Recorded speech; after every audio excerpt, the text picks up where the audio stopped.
Hello,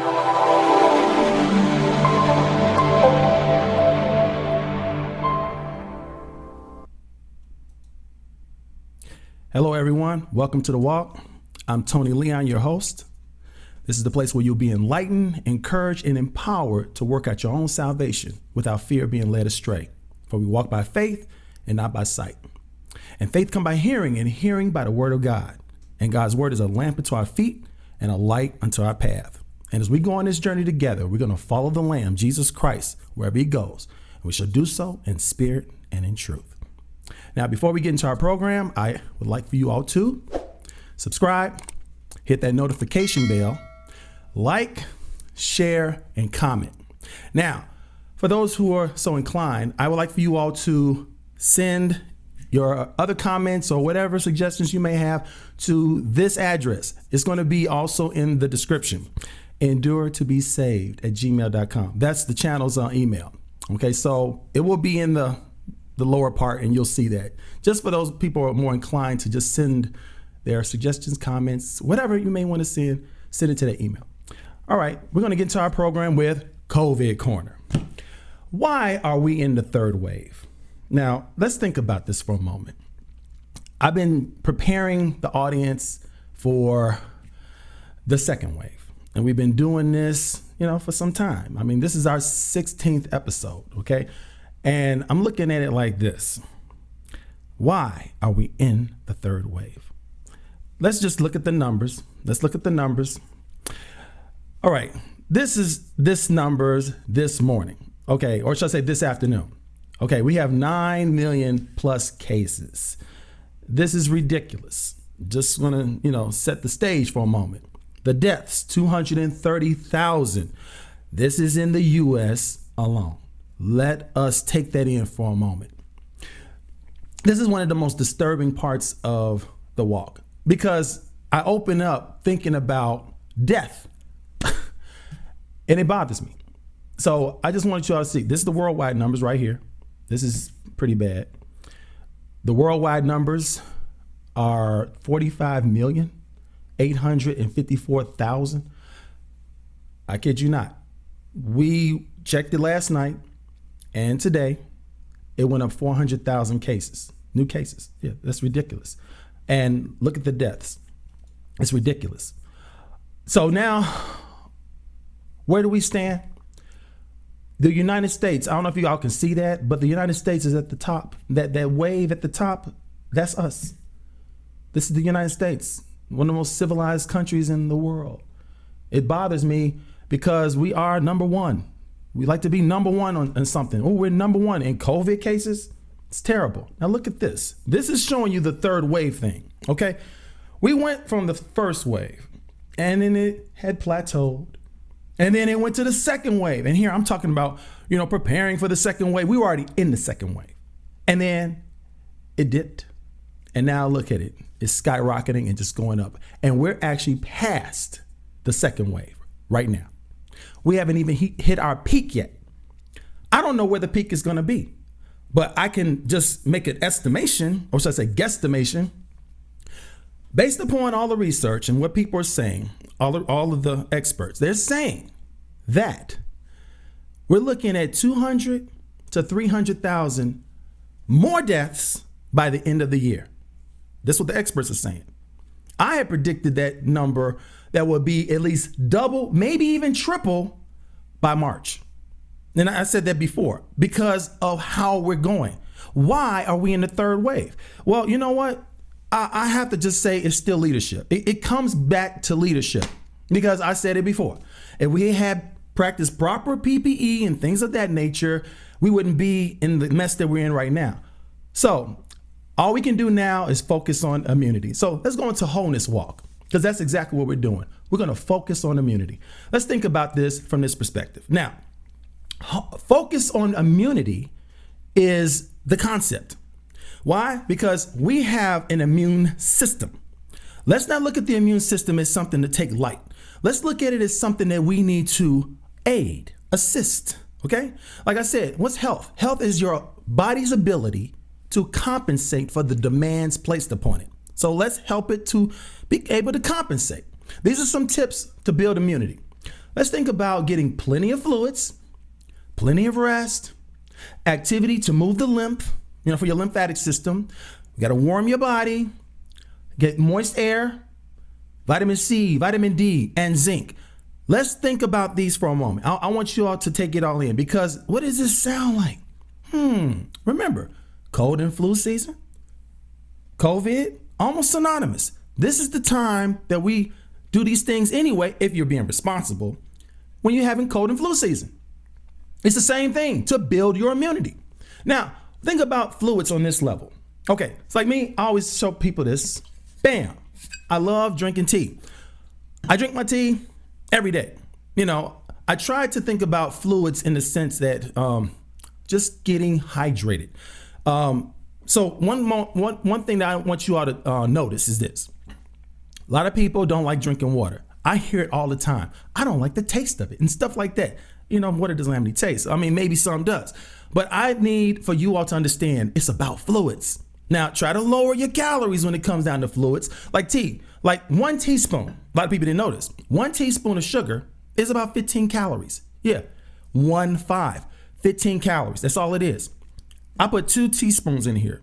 But now I don't put 2 teaspoons at all. I put my little other thing in there. It's like a natural sweetener. It's like 1/4 of a teaspoon. And it sweetens up the whole thing. This is 3 cups, 24 ounces. I drink at least about maybe 2, possibly even 3 of these a day. And then sometimes I just, chug down some water. But we got to stay hydrated, okay? Now, when we think about the so-called fluids also, not just tea, not just water. Some people like to have their water infused. You might use cucumbers with some other things. Grapefruit, oranges, things like that. You can have infused water. You can keep it in your refrigerator or whatever. But the reason why I'm focusing on tea is because it keeps you warm. That's the focus. Because that cold water, it actually can cause your immunity to get lower. I'm just letting you all know that. The rest, we have to get plenty of rest because the body has to restore. That's why I say rest stands for restoration. Got to restore. Moving the lymph. I think my wife and I talked about this before. How do you move your lymph? Effective ways of moving the lymph, you can do jumping jacks. If you're not so inclined, you can twist, do the twist. You got to move your lymph, get it going. We like to use our vibration plate. Get on it, and it moves the lymph really good. We also got this fish machine. It's not called a fish machine. It's called a chi exerciser, and it moves your body like a fish. That moves the lymph too. So there's all kinds of ways of moving the lymph. You can also get one of those portable trampolines and jump on it, move the lymph. If you're elderly and you're inclined to maybe falls and stuff like that, you can hold on to something. I'm not sure, whatever it may be that's stable while you're moving around. Got to move the lymph. And then warming the body. Real quick, most of us know about not hot plates, electric blankets. Wait, I just got from out one. I was taking a nap, and that's what I use, my electric blanket. So we have one, my wife and I, was one blanket, but this one is like a his or her type of thing. So on my side, I like to go higher, and she likes to go a little lower. But the thing is, you want to keep your body warm, because when you're warm, viruses and things of that nature, they can't live in that environment so readily. Moist air. I always talk about things like this. I don't want to turn this on. I actually charged it this time. But the reason why I don't want to turn it on is because once you turn it on, it's going through the motions of actually, giving you your nice, warm, humid air, for your lungs and your bronchial and stuff like that. And then there's the little disc with the essential oils that you could put on. And then you're taking it all in. But this is the drawback, because you're doing a live show. When you're turning it off, it has to dry the system out. And that's what it's doing. And you'll hear it. And it will be annoying in the show. So I'm not going to do that for the show. I might do a video and then show you how it works later on. All right. Now, the thing for the vitamin C, D, and E. Vitamin C, D, and zinc. This is so important, you all. I'm just letting you all know. It will help you all by building your immunity and giving you that defense so that your white blood cells will be able to do their job. Real brief. Let me see if I can give the brief version of this. Our immune system is made up of white blood cells, okay, like leukocytes. And you got these things called macrophages and so forth. And think about macrophages as they gobble, gobble. They eat things, okay? Things that don't belong, okay? And they're all throughout your system. You know, if they don't belong, they take them out. But then they send these signals, okay? So then you have all the other white blood cells. They kind of say, hey, thanks, we got the signal. And they go out and just bombard them and stick them and inject them and get rid of them. So it's kind of a cool thing how our immune system does that. But you got to build it up. Those things that I had mentioned can help to build up your immune system so that your immune system can fight for you. Now, let's get right into our topic of the day. This is America's Dark Past, part 2. There's going to be some other parts after that. What I want to do real quick is actually clear up some things. So right here, I want you all to see the guy on the left. All right. Now, I'm not sure if you all know who he was, but I'm going to just let you all know. See, I really wanted to take advantage of the chat. Real quick, give me a moment. Okay, keep that screen. Keep that screen. Let me see something. Okay, let's just go right into it. The guy on the left, his name is Jefferson Davis. Who is he? He was a U.S. congressman, a senator for Mississippi.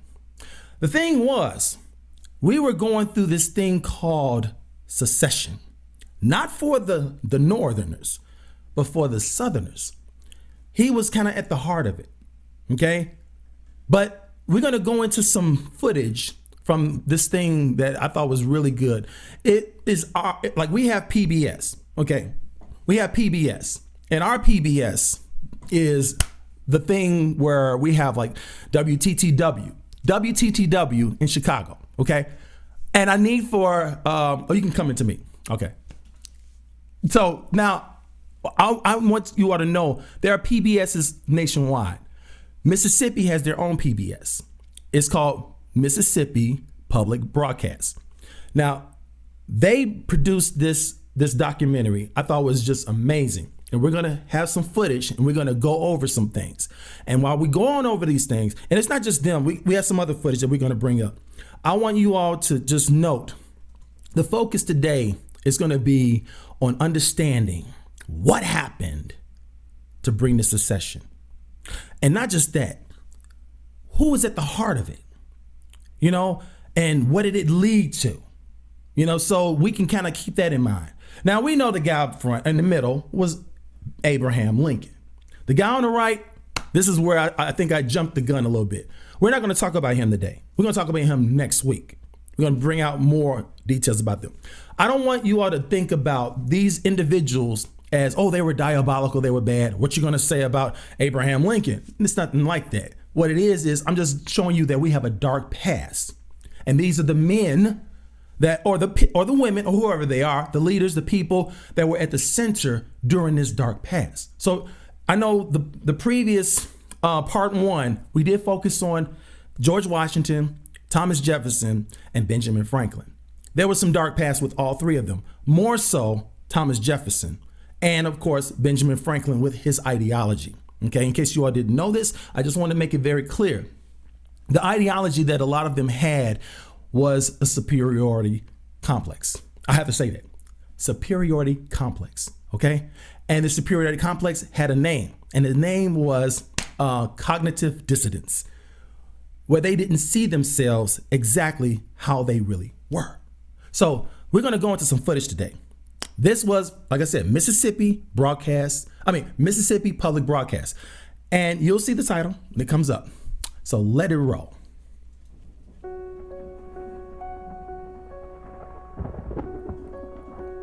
Mississippi, of course, was. I want to stop right there. Can you all still see that before it fades out? It says, those who cannot remember the past are condemned to repeat it. This is so important. I mean, I almost wanted to have a slide separate just so you all can focus on that. Think about that right now. I'm a heavy proponent about the past. I think when I was a kid, I really didn't like history too much. But as I got older, I started realizing, wait a minute, this is interesting. I mean, fascinating almost, and even like disturbing. But if you don't learn from the past, if you don't remember the past, if it doesn't come up at all, you're going to repeat it. I hope that makes sense to you all, because that's what's happening now. We're going to lead into that. So think about those words. Those who cannot remember the past are condemned to repeat it. Continue. A real storm center of opposition to abolition of slavery, to the election of Lincoln. With the election of Abraham Lincoln, Southern states began to leave or secede from the Union.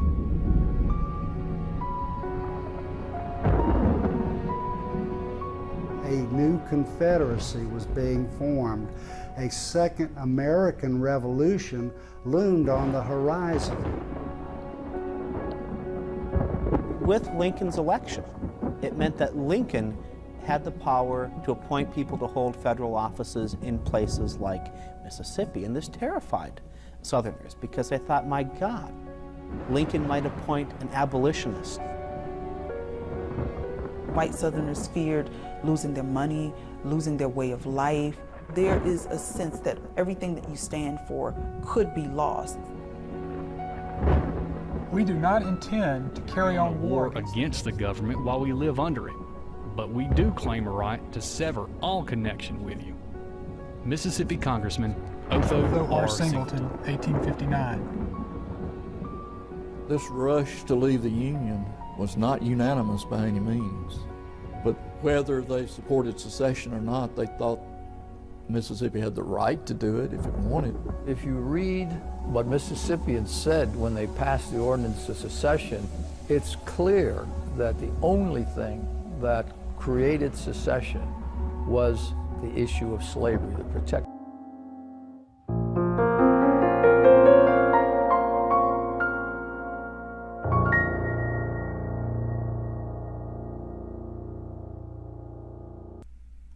Yeah, see, this is just the intro. I just thought it was like, ooh, intriguing, you know?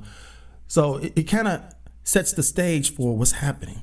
This secession thing is deep, and I'm not going to spend a lot of time explaining, but I am going to go into details. I just want you all to understand I'm setting the stage for what's about to happen, because this program is dynamite. I mean, I implore you all to check this thing out, okay? So Mississippi's war, slavery and secession, okay? It's horrible. It's a horrible thing when you think about slavery, but we're going to go into details because I'm going to be showing y'all some things, okay? Some things that we need to know, you know, things that we were blinded by then and still today. Okay, let's check out the next part. Some slaveholders imagined that capturing and enslaving Africans was for their benefit, that they were exposing them to Christianity, that slavery was a school for civilization. Some actually looked at it as it was their chance to be missionaries, even though they bought and were using these people. Most folk who defended slavery were justifying it on the grounds of Christianity, and they pulled from the Protestant faith and also from the Catholic faith, using the Bible verse, slave, obey your masters. If you are obedient to your masters and your mistresses, there is a reward in heaven for the kind of work that you do. From the 1830s onward, Southern politicians began to construct an argument that slavery truly was ordained by God and would give birth to the best of all possible societies. Southerners didn't understand why they needed to justify something that had happened since time began. And the only kind of vociferous opposition that they faced would be from abolitionists. Okay. Let's think about this for a moment. Like I said, it's setting up the stage, you know. How in the world are we focusing on Christianity as the core to catapult slavery, to promote, to condone slavery? I know some people look at it and say, oh, it was a necessary evil. Evil is never, ever necessary. He's supposed to say, Lord, deliver us from evil. So I want you all to understand this text that she was just mentioning. I mean, I'm not sure where her background was on certain type of Bibles or whatever. I'm probably pretty much an expert on it now because I've been studying it. But the bottom line is they're using a text, Ephesians chapter 6, verse 5. Now, I'm using different Bible versions to show you an example. Now, the NIV, the New International Version, it says in Ephesians chapter 6, verse 5, it says, slaves, obey your earthly masters with respect and fear and with sincerity of heart, just as you would obey Christ. I'm just saying. Let's look at the other one. This is the NASB, the New American Standard Bible. Slaves, be obedient to those who are your masters according to the flesh, with fear and trembling in the sincerity of your heart as to Christ. Well, I'm looking at slaves is the key word here, you all. Let's understand that slavery was a big thing. And the Christians, the abolitionists, so to speak, they're saying, hey, you know what? Slaves, you need to obey your masters because the Bible says it. These are Christians, so-called Christians saying it. So let's understand, what does slave mean? Look at the definition of slave. It says a person who is wholly subject to the will of another, one who has no will of his own, but whose person and services are wholly under the control of another. That's what slave is. So that's what was happening. Slavery was real. And according to the definition of slavery, it was accurate. But I want to show you all something. Check this out. Ephesians chapter 6, verse 5, because a lot of people try to so-called say, you know what? Let's be more accurate. Because in the New King James Bible, that's one I really despise because it's so tricky, you know? They'll say, bond servants, be obedient to those who are your masters according to the flesh, with fear and trembling in sincerity of heart as to Christ. Bond servants is what they're using because, you know, the Bible, see the other two versions, they're so diabolical, it's ridiculous. I'm sorry. This one is a little bit more diabolical because they're saying, let's use bond servants because servants is the key word. That's what's in the Bible, the real Bible, okay? What is bond servants? Check this out. The definition of a bond servant is a slave. What? A slave. One who is subjected to the authority of another or whose person and liberty are restrained. Bond servant is still a slave. Yes, they're trying to be tricky, y'all. Even now. It's ridiculous. But let me show you the real one. Let's check this out. In the King James Bible, this is the real Bible now, okay? It says servants, not bond servants, not slaves, servants, be obedient to them that are your masters according to the flesh, with fear and trembling, in singleness of your heart as unto Christ. Makes sense. But let's understand what servants mean. Boom, check this out. Definition of servant. I know I'm running through this, but I want y'all to understand there's a difference here. I'm trying to show you all these definitions because a lot of people don't know these definitions. They say, oh, you're serving, you're a slave. No, look, a person, male or female, that attends another for the purpose of performing menial offices for him, or who is employed, let me say it again, or who is employed by another for such offices or for another labor, and is subject to his command. The key word is employed. That's a servant. They're employed. Okay? Now, I want you all to check this out for a moment. Oh, you can come back to me. So, if you all think about slave and you think about servant, they're two different. Okay? Because, matter of fact, let me show you all the differences right quick. Check this out. Servant. Servant differs from slave, as the servant's subjection to a master is voluntary. The slave's is not. Every slave is a servant, but every servant is not a slave. That's the difference. So a servant And a slave, what's the difference? I want to see y'all just ring it out. I know I can't hear you all, but think about it. Voluntary, involuntary, slave, involuntary. You have no choice, no will. You have to be subjected and do what your master say or get a backlash. A servant, you voluntary. You gonna do the job or not? Matter of fact, if you don't do the job, your master can get rid of you. Or if you decide, I don't want to do this work anymore, I'm leaving. That's what a servant is. A servant can up and leave at any time he wants. That's the difference. And somehow they didn't get the memo. Meaning the people, the slaves didn't get the memo. They got something else. I want you all to see this. This is really diabolical. Check this out.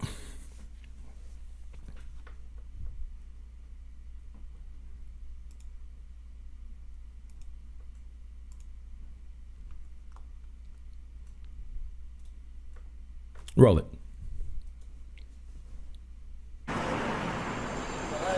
Inside Washington's Museum of the Bible, a single volume that is like no other. The so-called Slave Bible. Remarkable not for what's in it, but for what's not. So about 90% of the Old Testament's been removed and about 50% of the New Testament's been removed. To put it another way, a normal King James Version has 1,189 chapters in it. The Slave Bible has only 232. Missing are chapters and verses that might have encouraged uprisings. Book of Exodus, redacted. No story of Moses demanding Pharaoh, let my people go. Gone is Galatians, and the verse, there is neither bond nor free, for ye are all one in Christ Jesus. And no Jeremiah, woe unto him that useth his neighbor's service without wages. What they've left in are verses such as Ephesians 6:5, which is the famous verse, slaves be obedient to your master. Right. Looking at this Bible, it's hard to tell that anything's been taken out of it. That's correct. I mean, it looks like a normal book. For many enslaved Africans, this would have been the first time they were exposed to the Bible. A Bible selectively edited to instill obedience, using religion to underpin the horror of slavery. When people encounter this exhibit, what lasting impression do you want them to leave with? But we want to pass the message on that may this never happen again. The Bible itself is a whole book. It's not one that you get to carve up and use this piece or that piece. The Slave Bible designed to repress rebellion, but it didn't work.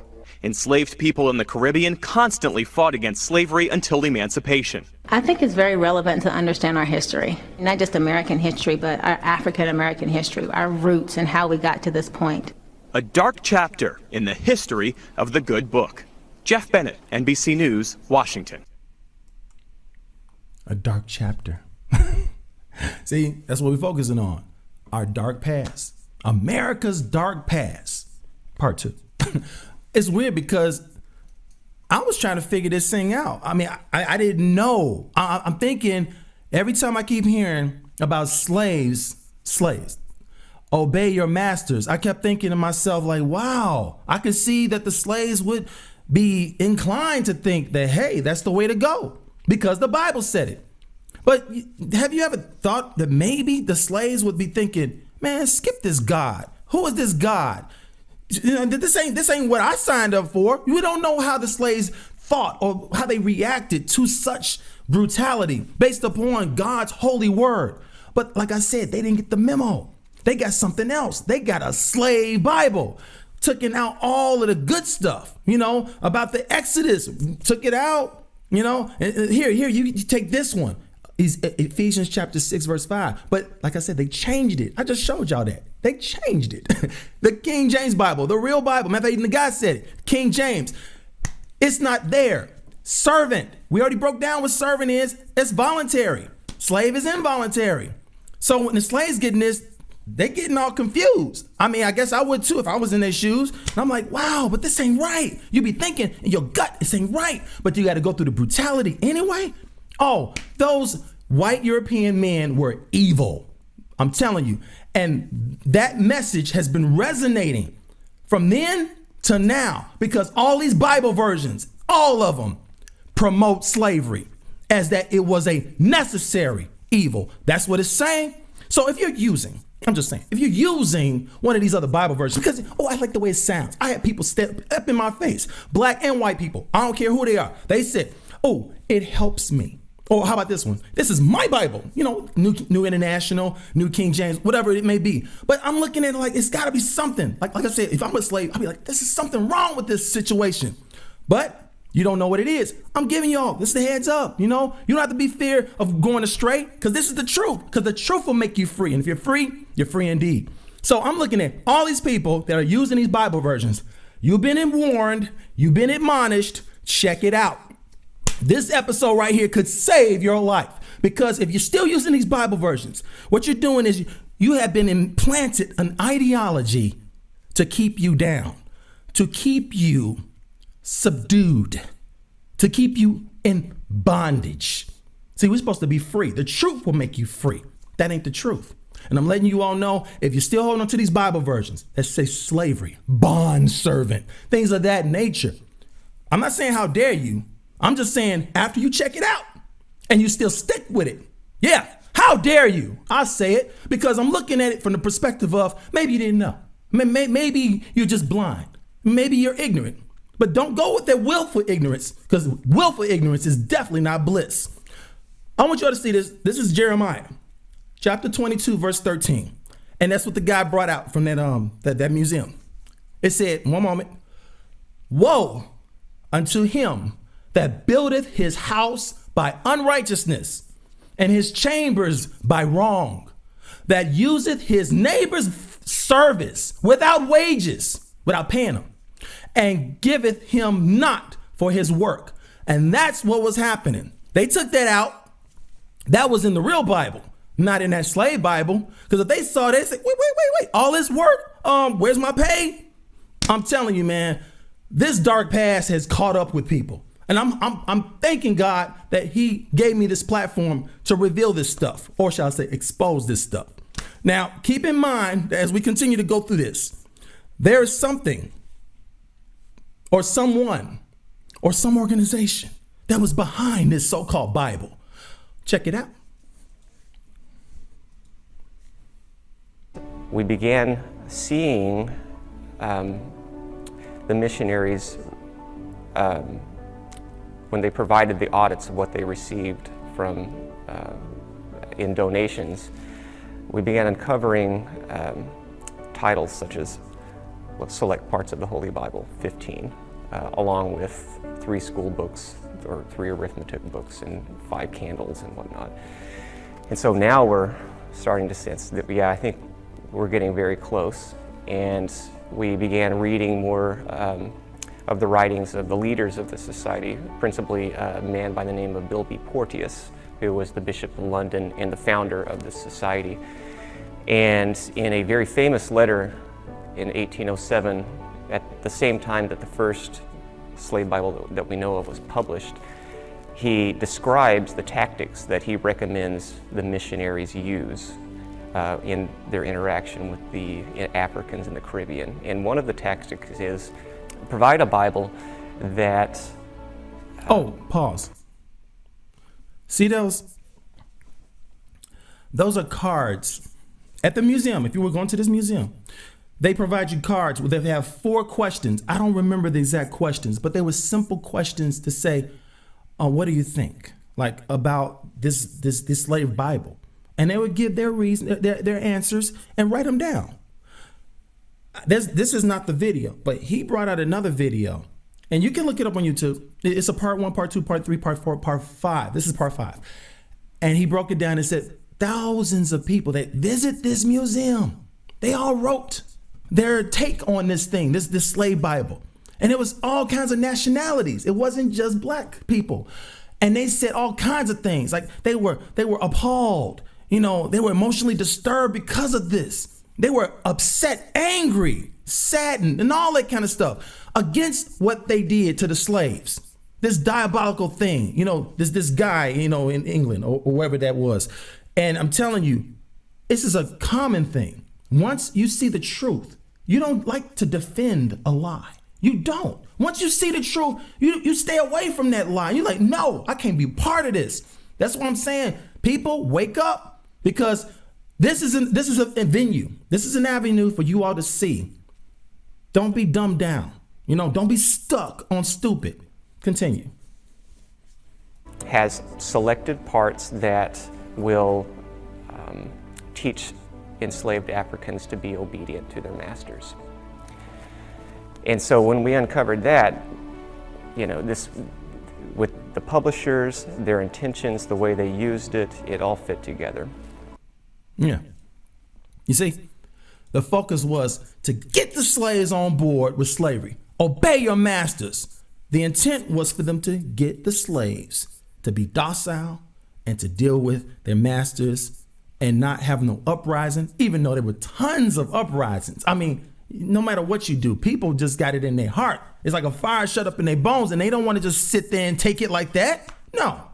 So, continuing with our footage, we're going to go into this, how this secession came about. In many ways, they made Lincoln out to be more of an abolitionist than he actually was. Lincoln and the Republicans campaigned on a platform that would have limited slavery's expansion into the Western territories. But Lincoln and the vast majority of his party had no desire to interfere with slavery where it already existed. But to many Southern politicians, he really did seem like kind of boogeyman, I suppose. Yeah. So right here, Lincoln, I guess his dark past, if I could put it that way. I mean, I'm not trying to get on anybody's case. I mean, I'm looking at Lincoln as, I don't want to paint him in a bad light. I'm only painting the bad lights of his actions. But just to give you all a heads up, he redeemed himself on many occasions, from what I've gathered. But the problem was, just like we're all humans, all of us are human. Him and his party basically was looking at like, hey, we're just trying to prevent the slaves from being expanded to the West, you know, the Western territories. And I wish I had that map, because America looked a lot different right before that secession, because there was the Mexican War, okay? And I'm telling you, I can understand why Mexicans are a little bit more upset, because they're saying, hey, all that land was theirs. Yeah, I get it. You want the conquest. I'm talking about the Americans. They had the Mexican War, okay? And I can bring Grant up now. Grant was in that Mexican War, you know, doing up and, you know, doing them in, so to speak. You know, Grant, I mean, but he took orders. I'm not going to get into details about that, but those territories is what Lincoln was talking about, trying to prevent the slaves from migrating and going into those territories. That was his focus. He wasn't really thinking about, oh, free the slaves, free the slaves. No, Lincoln wasn't on that. Okay. So what we're going to do is we're going to look at how it would be an economic burden if you got rid of slavery. Okay. Because that was the focus. Because Lincoln, he wanted to be like this liaison, not for the slaves, but for the Northerners. But at the same time, he wanted to work with the Southerners to get them on board with the fact that, hey, come now, let us reason together. And we're going to kind of see that. It would be an economic burden on the South to have to give up their slaves. But Lincoln offered to reimburse slave owners. And, you know, free the slaves, we'll pay you for the labor you've lost. But nobody was interested in that. They're not necessarily interested in compromising with Lincoln at this point. It's a slap in the face to their way of life. They don't want to give up their slaves. Yeah, it was a slap in their face.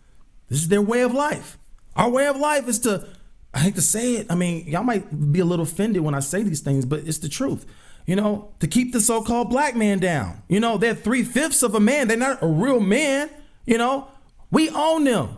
Look at them. They look so different from us. Look at our skin color. You know, we're lighter. They're darker.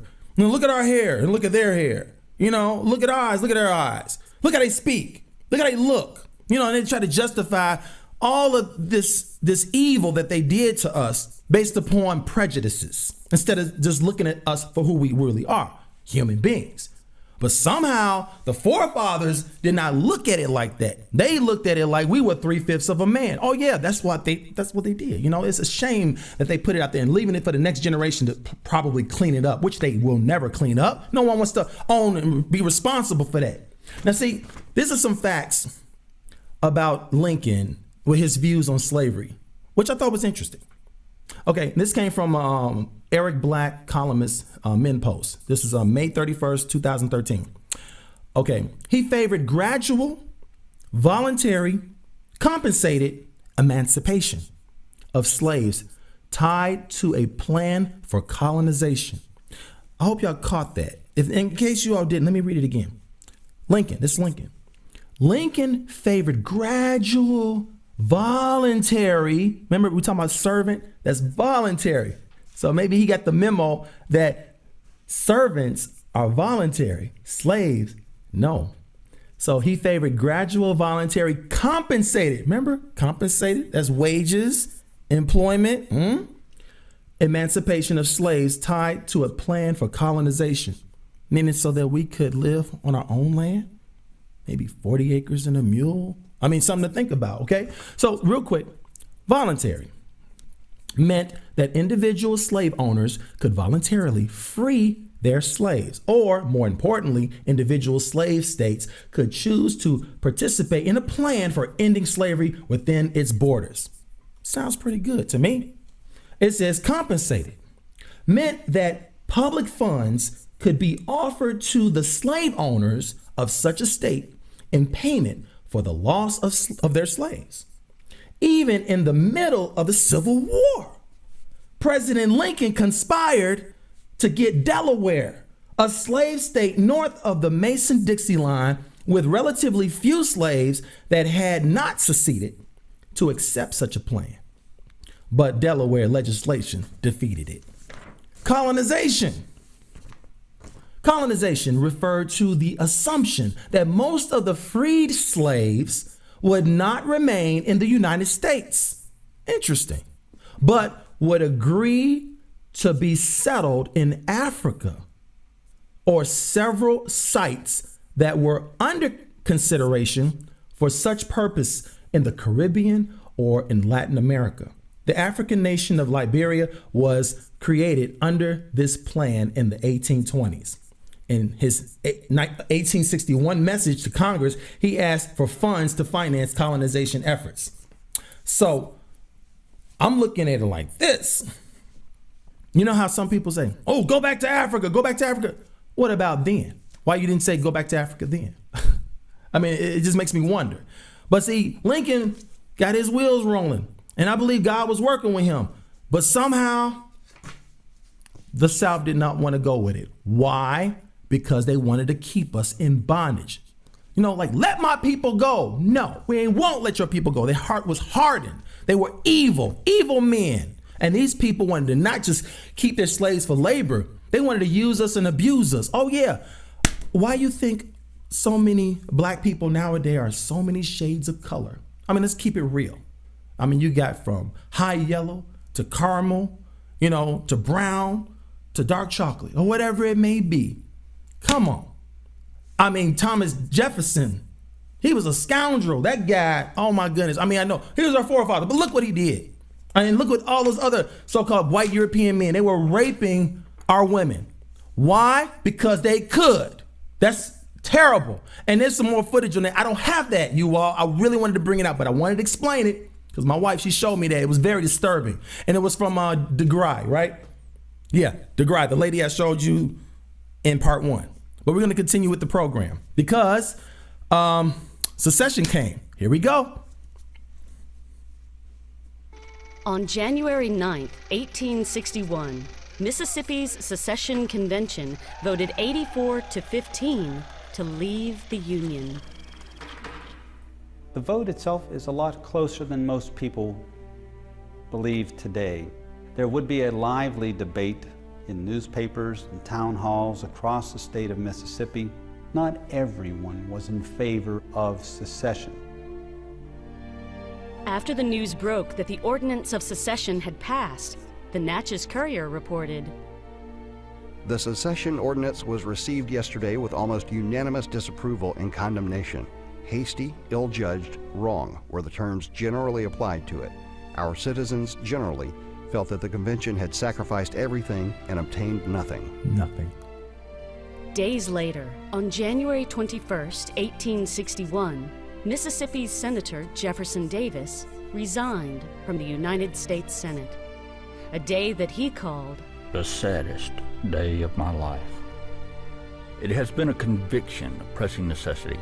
It has been a belief that we are to be deprived in the Union of the rights which our fathers bequeathed to us, which has brought Mississippi into her present decision. Pettus made Davis a major general of the Army of Mississippi.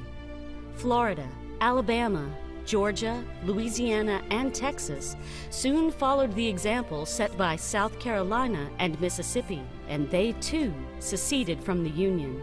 These 7 cotton-growing states came together and formed the Confederate States of America. Look, you see that? The Confederate States of America. I'm telling you all, like, kids back in the day, we weren't learning about a lot of this stuff. We knew about the Civil War, but did we know about the Confederate States when they seceded? That's what secession means. We said we want our own country. I guess that's a country, right? Yeah, Confederate States of America, that's a country. They want their own country. These 10 states say, hey, we want to secede from the Union. And they did. But you know who was first? It's not even a trivia question. Who was first was South Carolina. You know, what was their history? Man, Mississippi just jumped on the bandwagon and said, we're going to get on board with this too. And when they did that, everybody fell in place. Boom, boom, boom, boom, even Texas. Boom, we all seceded. This is terrible. Continue. On February 4th, 1861, and on February 9th, they made Jefferson Davis the provisional president of the Confederate States of America.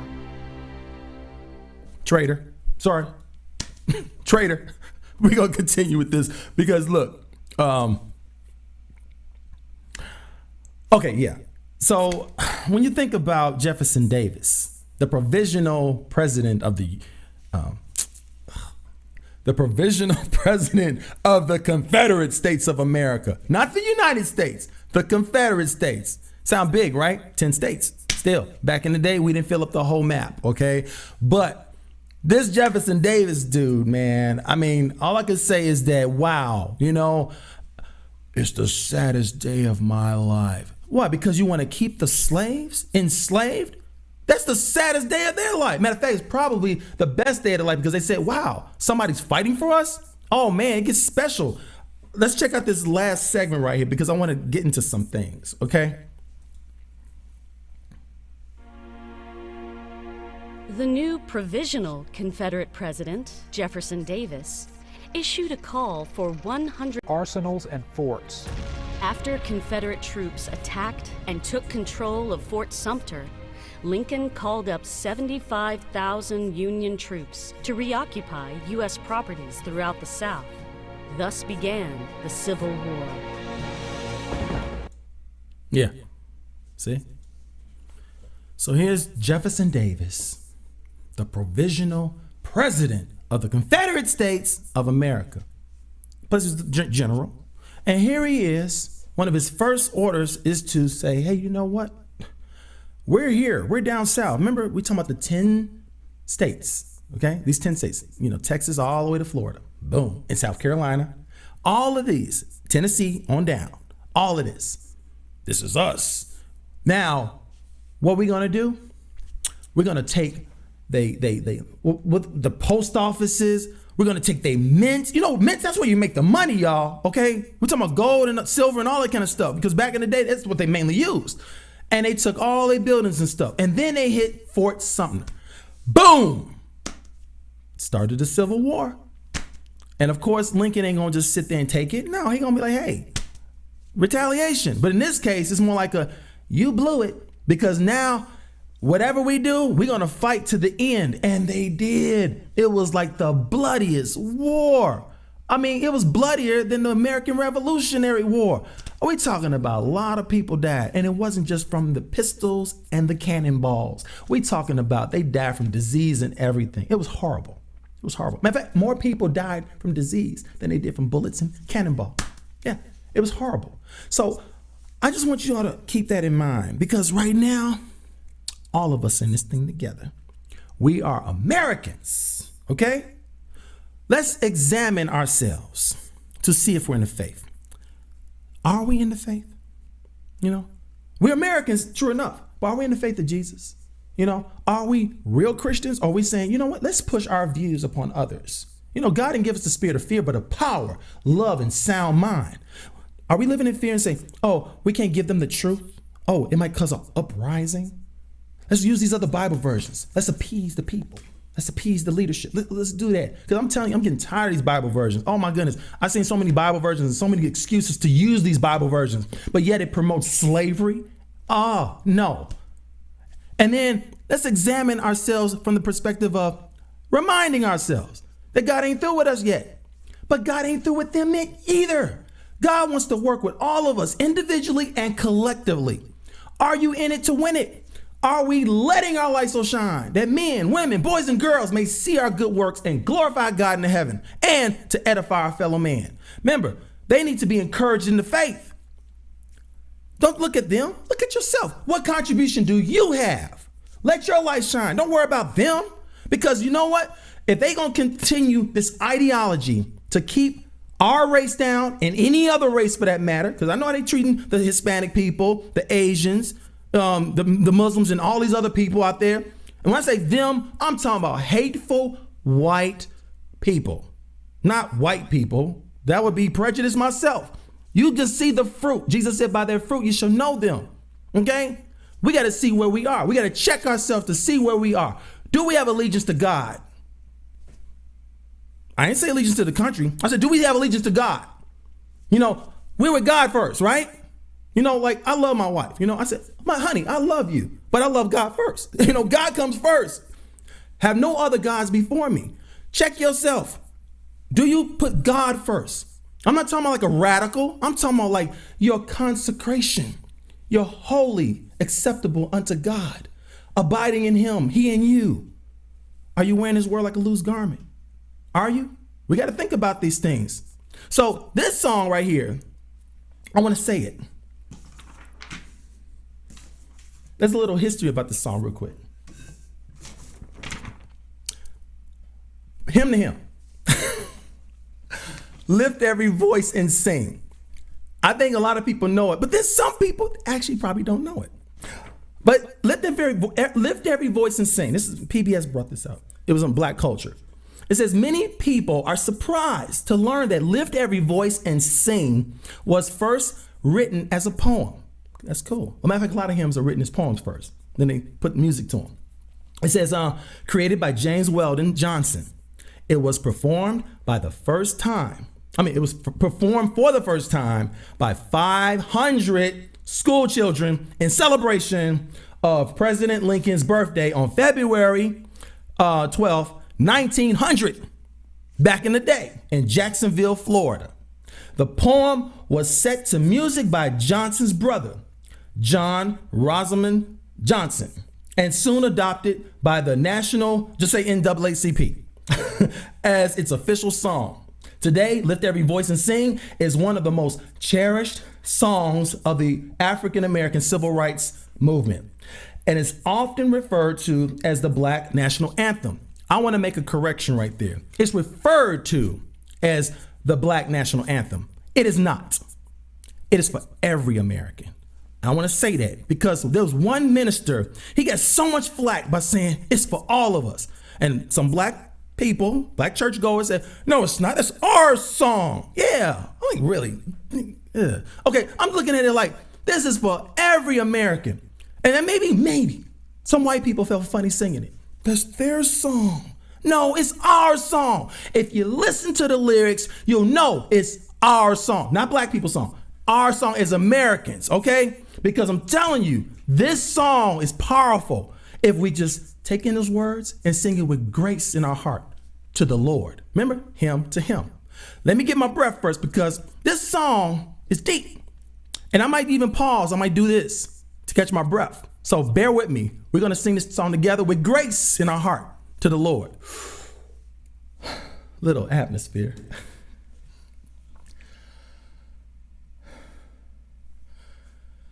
Lift every voice and sing, till earth and heaven ring.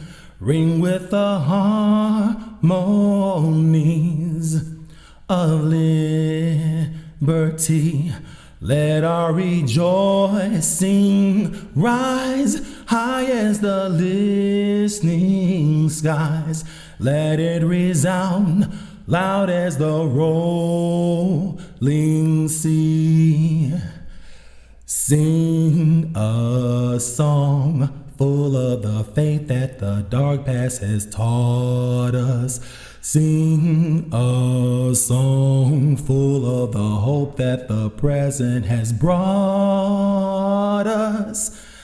Facing the rising sun, all our new day begun.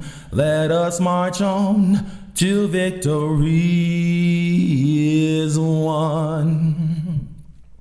Stony the road we trod, bitter the chastening rod, felt in the days when hope unborn had died. Yet with a steady beat have not our weary feet come to the place for which our fathers sighed.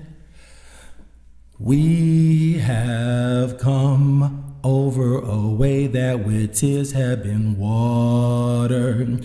We have come treading our path through the blood of the slaughtered. Out from the gloomy past, till now we stand at last, where the white gleam of our bright star is cast.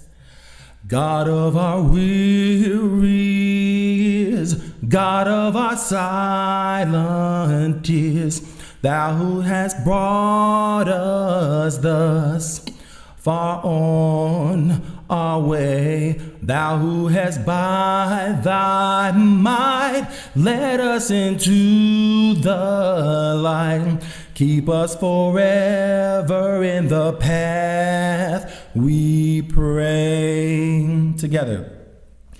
Lest our feet stray from the places, our God, where we met thee. Lest our hearts, drunk with the wine of the world, we forget thee. Shadowed beneath thy hand, may we forever stand, true to our God, true to our native land. Amen. Praise the Lord. Now for a taste of things to come. So, we're going into part 3, America's Dark Past, focusing more on the events of the war, what happened during the war. Some people we're going to focus on is General Lee, Sherman, and then we'll get to Grant. So Grant is part of that. We're going to end that war thing out and go to part 4 in the future. We're going to announce when we are, because we got to talk about Jim Crow. We got to talk about the time, up to the civil rights. And then we got to bring up part 5, which is going to bring up more present day stuff. It's still our dark past though. So I want you all to remember to subscribe, hit the notification bell, like, share, and comment. Again, I want you all to consider, if you want to contact us, use that email address. Okay, that's our channel's email. Okay, you can send anything. Okay, we'll take it all. And as you all to remember, I love you all. Please be safe and see you next week.